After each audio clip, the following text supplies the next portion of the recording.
తెలంగాణ ఎన్నికల్లో సత్తా చాటడం కోసం మూడు పార్టీలు హోరాహోరీగా తలపడుతున్నాయి. ముఖ్యంగా కాంగ్రెస్లోకి వచ్చే ఎన్నికలు ప్రతిష్టాత్మకంగా మారాయి. ఈ నేపథ్యంలో ప్రతి సీటు ఆ పార్టీకి కీలకంగా మారింది. ఇందులో భాగంగా రేవంత్ వ్యూహాత్మక అడుగులు వేస్తున్నట్లు తెలుస్తోంది. ఇదే జరిగితే జడ్చర్ల అసెంబ్లీ నియోజకవర్గాల్లో ఈసారి ఆసక్తికర సమరం జరగడం ఖాయం.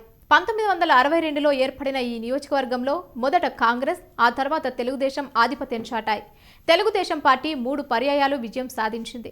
2004లో కాంగ్రెస్ పార్టీ పొత్తుతో భాగంగా జడ్చర్ల నియోజకవర్గం నుంచి తెలంగాణ రాష్ట్ర సమితి పోటీ చేసింది. తెరాసకు చెందిన సి లక్ష్మారెడ్డి సమీప తెలుగుదేశం ప్రత్యర్థి ఎం చంద్రశేఖర్పై విజయం సాధించారు. 2008లో మళ్లీ ఇక్కడ ఉప ఎన్నిక జరిగింది.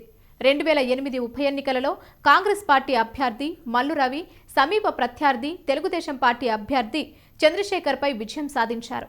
ఇక 2009 శాసనసభ ఎన్నికలలో మహాకూటమి తరపున పోటీలోకి దిగిన తెలుగుదేశం పార్టీ అభ్యర్థి ఎర్ర చంద్రశేఖర్ సిట్టింగ్ ఎమ్మెల్యే మల్లు రవిపై విజయం సాధించారు.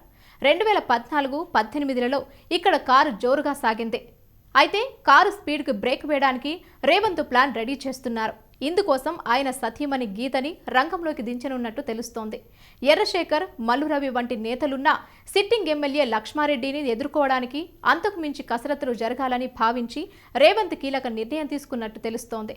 ఇందులో భాగంగా జడ్చర్ల కాంగ్రెస్ అభ్యర్థిగా పీసీసీ అధ్యక్షులు రేవంత్ రెడ్డి సతీమణి గీతారెడ్డి వచ్చే అసెంబ్లీ ఎన్నికలలో పోటీ చేసే అవకాశాలున్నట్లు ఆయన సన్నిహితులు అంటున్నారు. ఇదే జరిగితే జడ్చర్లలో కాంగ్రెస్ బాగా వేయడం ఖచ్చితమే అని టీపీసీసీ వర్గాలంటున్నాయి. ఇక గీత అభ్యర్థిత్వానికి మల్లు రవి కూడా అంగీకరించారని టాక్ ఉంది. మల్లు రవి ప్రస్తుతం రేవంత్కి అత్యంత సన్నిహితులుగా ఉంటున్నారు. రేవంత్పై ఈగవాలనివ్వడం లేదు. అందుకే గీత పోటీ చేస్తే తన సేతు వదులుకోవడానికి సిద్ధమైనట్టు తెలుస్తోంది. అయితే కాంగ్రెస్లో ఒక కుటుంబానికి ఒక టికెట్ అనే నిబంధన ఉంది. మరి దానిని అధిగమించి గీతకి ఛాన్స్ ఇస్తారా అనేది చూడాలి.